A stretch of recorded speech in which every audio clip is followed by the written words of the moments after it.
Hey guys, it's Nicole. Welcome to my channel, or welcome back to my channel. If you are new here, don't forget to subscribe. I like to post about books and music, mostly Taylor Swift. I finally bit the bullet and opened up all of my signed CDs. I don't know what I was so afraid of, but I did it. And me opening them is actually coming up in a future vlog. The Midnight's Manifest vlog part 2 will be up next week. Today, I wanted to do a video that was actually requested a couple of times. I've had people ask me to do kind of more content surrounding poetry. As you all know, I love to read, but I also really enjoy poetry. That's something I really love about Taylor's song lyrics in particular, is it kind of feels like poetry, and it is kind of like the poetry of the modern day. The thing that really hit me as far as like a crossover type of video with like Taylor plus like reading slash poetry was when Evermore came out, and a lot of the writing that follows the lyrical genre that Taylor has defined as quill pen lyrics, she described at her TIFF talk as, does it feel like it was written by Emily Dickinson's great-grandmother while she was sewing something or something like that. I don't remember the exact direct quote, but I picked up this book like a few years ago at this point. I think I was still in college. It was before the Dickinson show came out on Apple TV, which I've been obsessed with. I still haven't watched the last season though, so don't spoil anything for me, but I did end up falling in love with a lot of these poems. This is a Barnes & Noble edition, I believe, if you're interested.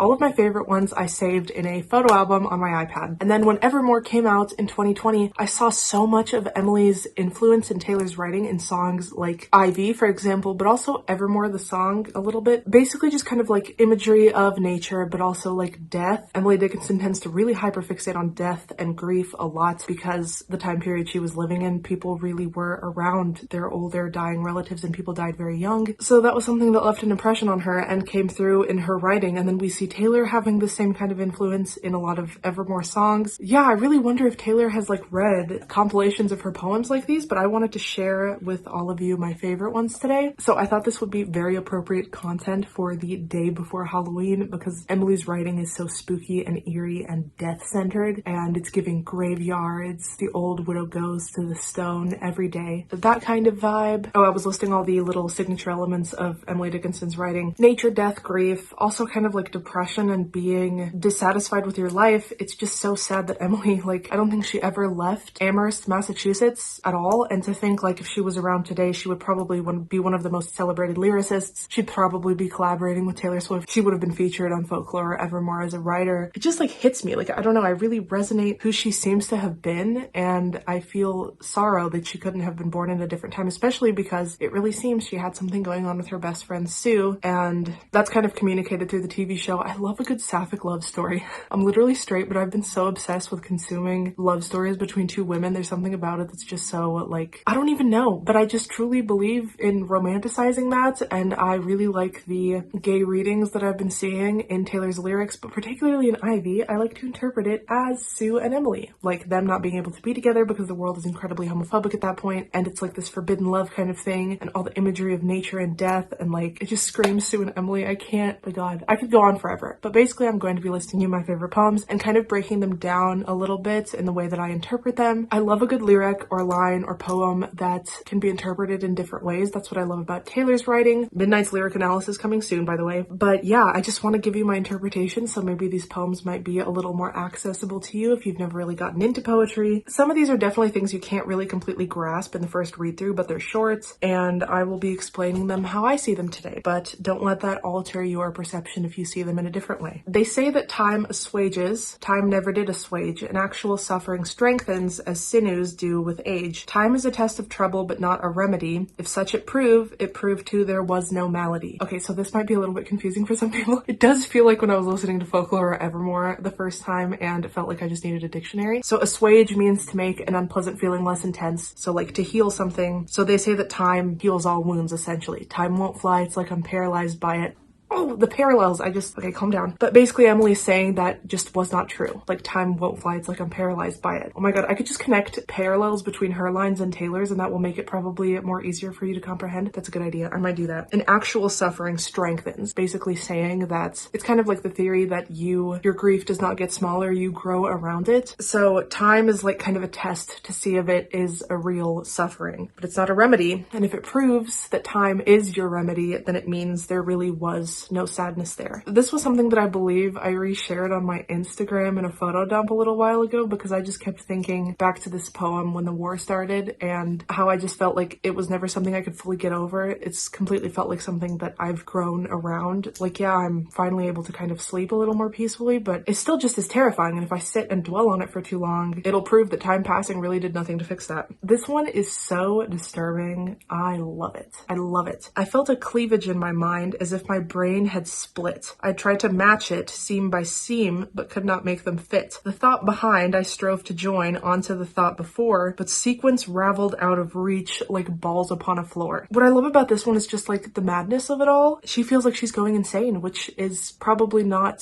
surprising with the kind of restrictions that were put upon women in her time. And she tries to like put her brain back together like a puzzle piece, and she's trying to put her thoughts together in a comprehensive way, and it's just not happening. It's like when you drop a bunch of like balls and they're just rolling everywhere, and that's kind of the image that she paints for us. Oh my god, this makes me think of songs like The Lakes, this craving of anonymity. I'm nobody, who are you? Are you nobody too? Then there's a pair of us, don't tell, they banish us, you know. How dreary to be somebody, how public like a frog, to tell your name the livelong day to an admiring bog. I just thought this was funny and kind of makes me think of Taylor's writing in recent years. It's kind of sad to think how those kinds of professions lead to such a public presentation of yourself, when it's like, if you want to be a successful singer or songwriter, particularly singer though, because songwriters can kind of hide behind that wall of anonymity, but if you're a performer, it's, your life is going to be under public scrutiny. Emily had no freaking idea what was coming. I think this one's pretty self-explanatory. Okay, so this one is a criticism of religion, which is really incredible for that time period. It just makes me think of people really leaning on religious faith and preferring that over science. Like, that's something that is held up today, and that's concerning. But yeah, I thought this was telling and fitting even to this day. Faith is a fine invention for gentlemen who see, but microscopes are prudent in an emergency. So she's basically saying you can't see the full picture without science. She's kind of comparing that to like, oh, like we can see things with the human eye, but microscopes are something that has let us see even deeper, even smaller. And, you know, the progression of science is something that she is all for. That one's more like humorous. I'm not completely sure what's going on in this one, but I really like the imagery and the colors and just the language. I have this weird feeling it's about a tornado. That might just be like the Oklahoman in me, but it seems like it's kind of admiring a force of nature. There came a wind like a bugle, it quivered through the grass, and a green chill upon the heat, so ominous did pass. Tornado is a combination of hot and cold air, and also the clouds turn green. We barred the windows and the doors as from an emerald ghost. The doom's electric moccasin that very instant passed. On a strange mob of panting trees and fences fled away, and rivers where the houses ran, the living looked that day. The bell within the steeple wild, the flying tidings whirled, how much can come and much can go, and yet abide the world. I'm not completely sure what it means, but I like to think that it's a romanticization of a tornado. Okay, so this one is kind of like an admiration of the northern lights. I believe you can see them in Massachusetts sometimes. Of bronze and blaze the north tonight, so adequate its form, so preconcerted with itself, so distant to alarms, in unconcern so sovereign. So she's basically saying she like feels small when she's viewing something like this. Her problems are like nothing to these beautiful northern lights that she sees. To universe or me, it paints my simple spirit with tints of majesty. I really like that one. I think it's so beautiful to be like in the presence of this nature. She thinks like her simple existence becomes majestic because of it, like being able to witness this. Till I take vaster attitudes and strut upon my stem, disdaining men and oxygen for arrogance of them. So it's kind of like she's talking about like the arrogance of human beings, this pride that they have, and taking things for granted like oxygen. The splendors are menagerie, but their completeless show will entertain the centuries when I am long ago. So she's acknowledging that people in the future will be able to see this same beauty. This was probably before they knew about climate change,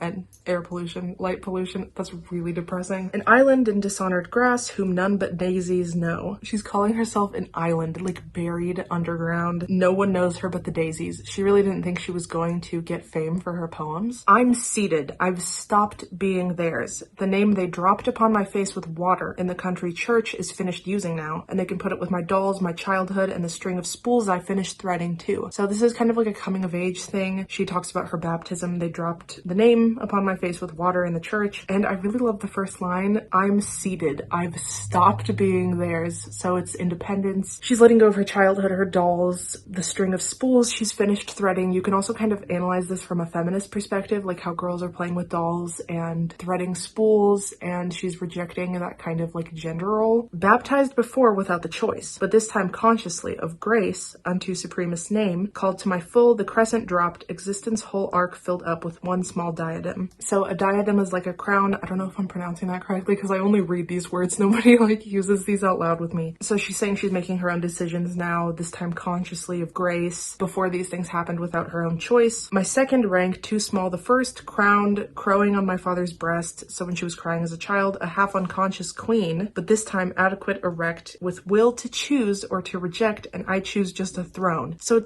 it seems like empowering to me, like her talking about herself as a baby, like half unconscious queen, and now this queen is like standing and is having autonomy over her choices. This one is like a sweet romantic poem. I picture she's directing this at like Sue. A lot of her stuff is like kind of vague and coded, probably for that reason. Wild nights, were I with thee, wild nights should be our luxury. So she's saying, were I with you, like if I were to be with you on this wild night, that would be such a luxury. The taste of your lips is my idea of luxury. Sorry, I can't stop. Feudal the winds to a heart in port, done with the compass, done with the chart. So she's done trying to navigate. Rowing in Eden, ah, the sea, might I but moor tonight in thee. So like take refuge in someone, this person that she's essentially in love with, her sister-in-law Sue. God, this one kills me. I measure every grief I meet with analytic eyes. I wonder if it weighs like mine or has an easier size. So it's kind of like this envy if there are people around her who also have something to grieve, but it's like a jealousy. Like, is this easier on them than it is on me? Am I the only one who's suffering in this way? I wonder if they bore it long or did it just begin? I could not tell the date of mine, it feels so old a pain. I wonder if it hurts to live and if they have to try, and whether could they choose between, they would not rather die. Grieving for the living. I wonder if when years have piled some thousands on the cause of early hurt, if such a lapse could give them any pause, or would they go on aching still through centuries above, enlightened to a larger pain by contrast with the love. The grieved are many, I am told, the reason deeper lies. Death is but one, and comes but once, and only nails the eyes. There's grief of want and grief of cold, a sort they call despair. There's banishment from native eyes in sight of native air. I feel like this is kind of talking about she's afraid of still grieving after she's dead, like still having something to be sad about. I don't really know what's going on here, but it's creepy, and it has to do with a lot of pondering of death. I died for beauty, but was scarce adjusted in the tomb when one who died for truth was lain in an adjoining room. So she just died for beauty, she's saying, and she was barely laid to rest before someone who died for truth was laid right next to her. He questioned softly why I failed. For beauty, I replied, and I for truth. The two are one, we brethren are. So he's saying like we have something in common. He's saying beauty and truth are like the same thing. And so as kinsmen met at night, we talked between the rooms until the moss had reached our lips and covered up our names. Literally talking about decomposing. Okay, so this makes me think of like maybe her first trip on a boat, or I guess a ship in her case. You know, keep in mind this is a woman in the 1800s, probably barely even allowed to go outside unaccompanied. Exaltation is the going of an inland soul to sea. So someone who has only been inland, landlocked, and how exciting it is to be at the sea, past the houses, past the headlands, into deep eternity. The sea seems huge and completely endless. Bred as we among the mountains, can the sailor understand the divine intoxication of the first league out from land? So she's wondering if someone who is a sailor who is so used to this could understand how someone from the mountains could be so intoxicated with being out in the sea. So nature stuff again. Okay, this is about literally dying. I don't understand how someone can be so disturbed, but it's also like fascinating to me. I willed my keepsakes, signed away what portion of me I could make assignable. So she's writing her will, and then there interposed a fly with blue uncertain stumbling buzz between the light and me, and then the windows failed, and then I could not see to see. So a fly shows up and then she dies right after writing her will. So here's more of her being against like organized religion. The Bible is an antique volume written by faded men.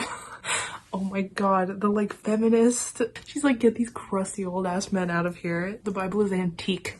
It is outdated. At the suggestion of holy specters. So it seems to be like a pun on like holy scriptures, like holy specters. Like she's calling these characters in the Bible like ghosts. Like she's poking fun at it. Subjects: Bethlehem, Eden, the ancient homesteads, Satan, the brigadier, Judas, the great defaulter, David, the troubadour, sin, a distinguished precipice, others must resist, boys that believe, the quotation marks, are very lonesome, other boys are lost. Like, there's like a sarcasm in it. Had but the tale a warbling teller, all the boys would come. Orpheus' sermon captivated, it did not condemn. So I think that had but the tale a warbling teller, all the boys would come. Like, if there was an instant gratification in religion, more people would be interested in it. Okay, so Orpheus was someone who could captivate people with his song. So she's essentially saying he would be a better teacher than the old outdated men who are trying to enforce the meaning of the Bible and insist the way people should live. It did not condemn. So she's like kind of angry that they're telling people they're essentially doomed for their sins, and it's just, it seems ahead of her time for sure when you like really understand what it means. But I feel like especially the lines like the Bible is an antique volume written by faded men. She's kind of roasting them, honestly, and I'm here for it. Basically, Emily was ahead of her time. Okay, so this one is really abstract, but it's basically about experiencing pain. The first line makes a lot of sense. There is a pain so utter it swallows being up. I couldn't be sure. I got a feeling so peculiar. This pain would be forevermore. So it just seems so great and daunting and completely like you cannot get past this. Then covers the abyss with trance, so memory can step around across upon it. So it's like becoming into a trance because of this pain. Like, it makes me think of the imagery in Evermore of Taylor wandering around. I was catching my breath, barefoot in the wildest winter, catching my death. Why is she wandering around alone outside in the winter barefoot? It's giving trance. Like, I'm seeing parallels. As one within a swoon goes steady, when an open eye would drop him bone by bone. So it also seems like she's entering this state of a trance because it's like a coping mechanism, it seems like. When, if you open your eyes, it will just become so unbearable to experience this pain. It's incredibly abstract. It's like, is it mental? Is it physical? What kind of pain are we talking about here? I mean, no one really knows, but it seems like she's saying when you distract yourself from this pain through this trance, you're able to continue going steady. When if she were to open her eyes and realize what kind of situation she's in and how bad the circumstances actually are, it would drop him bone by bone. So like, it would literally tear her apart if she really understood the extent to how bad the suffering is. That's how I'm kind of interpreting it. It really makes me think of Evermore, the song, because it's just being consumed with that kind of, I think, depression more in Taylor's case in that song's interpretation. But yeah, these are all of the reasons that I think Evermore is Taylor's greatest album. I think so much inspiration was plucked from poems like this. Evermore was just a fantastic album to be really reviving poetry from over 100 years ago. And yeah, I might share more poetry content as I continue to read a little bit more poetry. I do want to read more modern poetry as well. You know, of course, anything that is referenced in a Taylor Swift song, I will immediately go get and read so I can see the source material where she took inspiration. And yeah, let me know what you thought of this video. Let me know your favorite poets down below also so that I can check them out. If you enjoyed this video, make sure to give it a thumbs up. If you want to follow me on my Instagram, it is right here. And if you want to follow me on my TikTok, that is right here. I will see you all next week for another video, and I hope you have an amazing day. Bye, guys. I know that we would run away to an island in the sun where the palm